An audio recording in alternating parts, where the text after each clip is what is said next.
As coaches, we know that some of the biggest hurdles to our team's success can come from off the field. Your team needs support to tackle the endless list of expenses, uniforms, training equipment, travel, and more. But raising that money can feel like a full-time job. Thankfully, there's Vertical Raise. Vertical Raise is the premier online fundraising platform using innovative technology to create the easiest and most efficient system available. Raise more money in less time with a local fundraising coach who works with your team every step of the way to customize the ideal fundraiser. With options for online donations, digital discount cards, premium product sales, and even spirit shops, Vertical Raise has top-of-the-line solutions for every fundraising style. To find out more, visit verticalraise.com and we'll get you connected with an exclusive offer on your first fundraiser. All coaches aspire to be champions, and this time of year is when you set that vision for your team. By now, listeners of this podcast know about signature championship rings and have met some of the signature champion coaches who partner with them to celebrate their achievements. Reputable, affordable, first-class customer service are just some of the ways we keep hearing coaches describe signature championship rings. So as you're ramping up this summer for the upcoming season, create a championship vision for your team now using the design tool at signaturechampions.com/podcast. Give your team a visual to motivate their pursuit of a championship in 2024. And when your team has a championship moment to celebrate, we highly recommend consulting with Signature Championship Rings.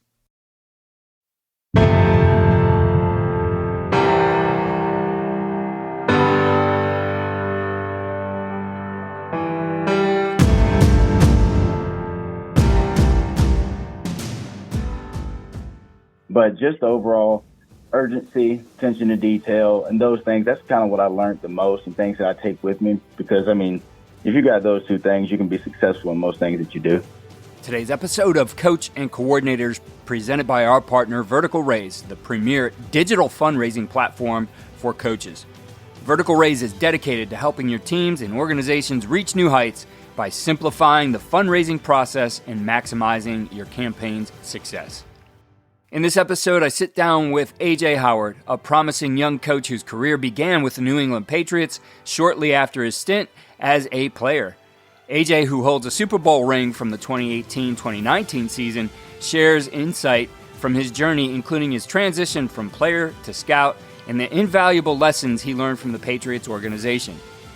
Named among AFCA's 35 under 35 for the class of 2024, A.J. discusses his strategies for player development, the importance of professional growth, and how he fosters a culture of engagement and accountability within his team.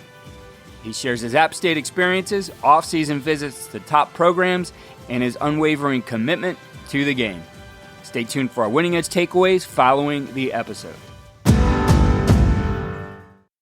I've always been interested in the use of technology to make our jobs more effective, so I'm excited to continue sharing modern football technology with you here on the podcast. This innovative system leverages tendencies to improve self-scouting, game planning, and in-game decision-making at the speed of the game. Modern football stands out because it's a battle-tested platform used by teams at all levels, like four-time national champion Bishop Gorman, the five-time California state champion Folsom Bulldogs, six-time Texas state champion Lake Travis, Cal football, and the CFL's Grey Cup champions, the Montreal Alouettes. So book a demo today to see why these teams trust modern football technology. Visit www.teammofo.com/demo and mention Coach and Coordinator Podcast or use the coupon code CC10 to receive 10% off your first year. Hey, it's Kaylee Cuoco for Priceline. Ready to go to your happy place for a happy price? Well, why didn't you say so? Just download the Priceline app right now and save up to 60% on hotels. So whether it's Cousin Kevin's Kazoo Concert in Kansas City, go Kevin, or Becky's Bachelorette Bash in Bermuda, you never have to miss a trip ever again. So download the Priceline app today. Your savings are waiting. Go to your happy place for a happy price. Go to your happy price, Priceline. On today's episode of Coach and Coordinator, we're going to talk with a coach who had his start with the New England Patriots right after he finished playing in the NFL He does have a Super Bowl ring from the 2018-2019 season, a time he spent with the Patriots, and that's been influential in how he's developed here early on in his career. He's a class of 2024, 35 under 35 in the AFCA. We're excited to have him here today. That's AJ Howard. AJ, great to have you here on the podcast. Keith, I appreciate you having me, man. Excited to be on. So I want to dig into a little bit of your background first. I think it's interesting when you look at your time here. You spent 6 years now coaching. You've been in New England for 3 of that, and you also spent some time there as a player. So to say that you were probably influenced by the quote-unquote Patriot way would at least be somewhat accurate. Is that correct? Oh, 100%. Yeah, 100%.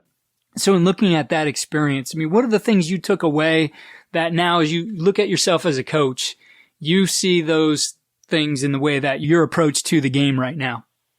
Yeah, I think one of the things when I first went in there, they kind of break you down and build you back up, which is funny because it kind of sounds like the military in a way. Not saying that it was, not saying that it wasn't, but just overall urgency, attention to detail, and those things. That's kind of what I learned the most and things that I take with me because, I mean, if you got those 2 things, you can be successful in most things that you do. So as you went back there then as a scout, you knew the way a little bit, right? You knew how to do it. What things were different in moving to the other side of things and not being a player? Yeah, so just a funny story. Like when I was playing, I kind of knew and kind of had the writing on the wall that I wouldn't have a very long career there because how talented the team was. So I would go back into the scouting area and kind of talk to those guys about what life looked like after football. So when I did end up coming back and taking a job as a scout, they welcomed me in with open arms, man. And that was actually one of my second job out of college. So that was my second office environment. So I was still learning just how to maneuver in the office at that time. When you look at the work you did as a scout, how was that helpful for you right now, probably in your recruiting, but also just in how you look at developing players? Yeah, I think it helped me always sort of look for the upside in players. The big thing that we said as scouts in New England was what can they do? Because everybody can poke holes in a player and talk about they're stiff, they're not fast, they're not quick, they can't do certain things. But finding a niche for guys was big. And I guess another thing that helped me off the field was I had the Southeast as a scout. So I was able to be in a lot of good buildings, whether it was Georgia, Alabama, Auburn, some of these other places, and kind of see how they worked and the culture in those places and kind of take what you like and what you don't like. And that's something now as you continue to grow as a coach. You mentioned to me that you do like to go out and travel and go to different programs, see how they're doing things. You're doing it on your own dime there, building yourself in the profession, obviously building some networking there too. Talk to us a little bit about that side of things and how you approach your off season and your professional development. Yeah, so just kind of going back to it. So I played at App State, obviously, and we're here 6-7 years now, and we're still running sort of the same scheme. It's the same culture and things like that. So the big thing for me was getting out and going to other places and seeing what other cultures look like, what other schemes and things look like, and stuff that maybe hopefully one day when I'm a head coach I could use for me. So like this off season alone, I've been to Southern Cal, UGA, New England, back to New England, just some places like that, just to kind of refresh and say, okay, App State's way isn't the only way. So what happens outside of here, and what things I like and don't like, and just kind of write them down and hopefully be able to use them later. Yeah. In looking at this past year in some of the places you've been, you don't have to name the place, but what's one of those ideas that really stuck out to you that you said, that's something I'm going to use? I would say the engaging culture part. I haven't been around a ton of older coaches, I should say, to save myself on that one, whether in college or the NFL, but just being able to let players engage, coaches and staff and scouts and everybody sort of engage together and have sort of like community opinions instead of there just being one way and one train of thought. I've always liked a collective, collaborative feel. And I think when you give players that empowerment and scouts that empowerment, you kind of get a really good result. What does that look like for you in your room? And whether you're doing that right now or that's something you're going to adopt here moving forward as you get into this season? Yeah, I would say one thing that helped us at App State is we don't have a turnover as for players and coaches. So everybody sort of knows the way. So if I'm speaking in a meeting or talking to a kid, to keep them engaged, I ask questions just about every 30 seconds. So they know that they have to be aware, be willing to stand up and talk. And even like as a scout, I remember bringing guys in, I would have them get on the board and draw things. I do the same thing with my guys now so that they aren't shocked when that time comes. That's what you mentioned to me before you got going, that part of the way you approach coaching your position is you're not necessarily too far removed from being a player, and you remember that part of it. Even as a professional, that, yes, this is a job for guys at that level, but you still want it to be fun. You still want to be engaged in how you're doing things. So what are things, in addition to asking those questions, you do to make sure that you're serving that part of it, that you're able to step in their shoes and say, yeah, this is what they would want. This would be the best for them in learning this? I think the most popular thing, and it was happening as a player when I was in New England, was we would go into meetings and we'd drop our phones outside of the meeting rooms so that you don't have them on you. But then there was also a realization from the coaches, like, hey, every 20, 25 minutes, we got to give these guys a break or they're going to like suffer from severe boredom, you know? So I give those guys cell phone breaks for 2 or 3 minutes and just let them talk on the phone. Cause I mean, I know I can't go more than 30 minutes without my phone these days either. So I know they can't. So little things like that. So extending this further out of the classroom, looking at what does it look like for you in your position group to be fun and engaging out on the field? And I can't remember where exactly I heard this. It might have even been on this podcast, to tell you the truth, that there's a difference. I think it was actually PJ Fleck. There's a difference between being fun and being silly, that you can have fun, but that doesn't mean you have to do all these crazy things. So how do you make it fun? How do you keep it engaging and yet at the same time get that productivity? Yeah, I think I give these guys goals each day or something that they want to achieve. And then we have a team goal for just like our group of 9 or 10 guys. And one of them is maybe it's whoever creates a turnover for the day gets this, that, whatever that is.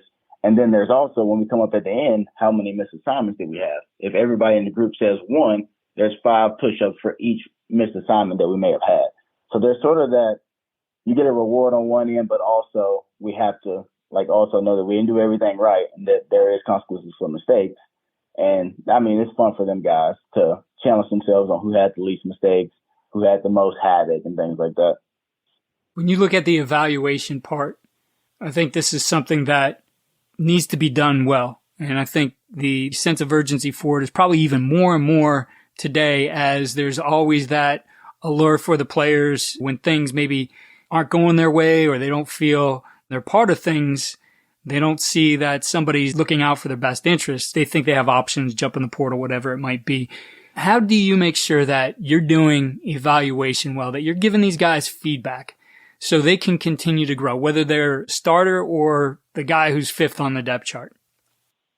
Yeah, that's a very good question. I mean, I try to treat every guy the same, man, whether it's the starter or the third string guy. Because like you said, all players have value to some extent, and people outside of your program will figure out what that value is and try to take those guys from you. I mean, that's kind of how it is these days. But I try to make sure that I'm very transparent with each guy one-on-one. I have an open door policy. That's something I always wanted as a player, was to be able to come to my coach, get some type of information on what I could do better or what they need to see from me. And I feel like it's only right for me to do the same thing with them. In looking at and getting a little bit granular on their evaluation, when you're watching film, let's say it's post-game or maybe grading practice, what are the things that you're writing down and how do you share that with your guys? Yeah, so it's basically a thought process for everything. I learned an acronym called AFCA from a guy who was one of the coaches with the Cardinals when I was there. Alignment, technique, keys, and assignment. And I put those into our Exos Thundercloud notes just about 10 minutes, 30 minutes. Whenever the film gets loaded after every game, those guys are able to go in there and see them. And I have a good group of guys who, as soon as the film's up, they're calling me, they're texting me about things that they know they did wrong and how they could do it better. And they'll also gloat sometimes about the things they did well. But yeah, I mean, I give those guys notes and feedback consistently right after games and practices as well. When you're looking at your position, outside linebackers is a pretty dynamic position in our game today. A lot of times it's that hybrid guy. either that guy who's a really fast, defensive end who could play out in space, or maybe that bigger safety who can play down in the box. So there's definitely a transition that's been happening that you're seeing bigger personnel come into the game at times. And sometimes they stay in the game and just line up spread and they expand and contract, which puts your guys in a lot of different positions, utilizing a lot of different technique and playing the game in different ways as it's required. So how are you making sure that, you have that Swiss Army knife of a guy who's able to do all those things? And for me, man, it couldn't be any different. I have basically a nickel in my room who's probably averaging 5'11", 190, who's like the field outside linebacker. And to the boundary, we have like a true, I guess you'd call it rush in, who's 230 pounds. So Indy is completely hectic on trying to make sure all that gets done. But our defense coordinator does a good job of calling games. So I'm able to teach guys the like-sided or like-minded drills and techniques and things like that to make sure they're able to get the job done. Because, at times, like you said, it's a very versatile position, and we can have 1, 2, or 3 guys on the field at the same time, and they have to know their responsibilities and keys and things. Yeah, with that, and looking at, you mentioned you got a field guy, a boundary guy, they're different looking guys. If you watch offenses today, obviously, they're trying to get those matchups and maybe force you to play your guy who's more athletic on a bigger guy and vice versa. What things do you do to make sure that your guys are prepared for that? What are things that are important to you in those daily progressions for both of those guys so they can be prepared to, have to play in an unfamiliar spot or against personnel that they're not normally used to aligning against?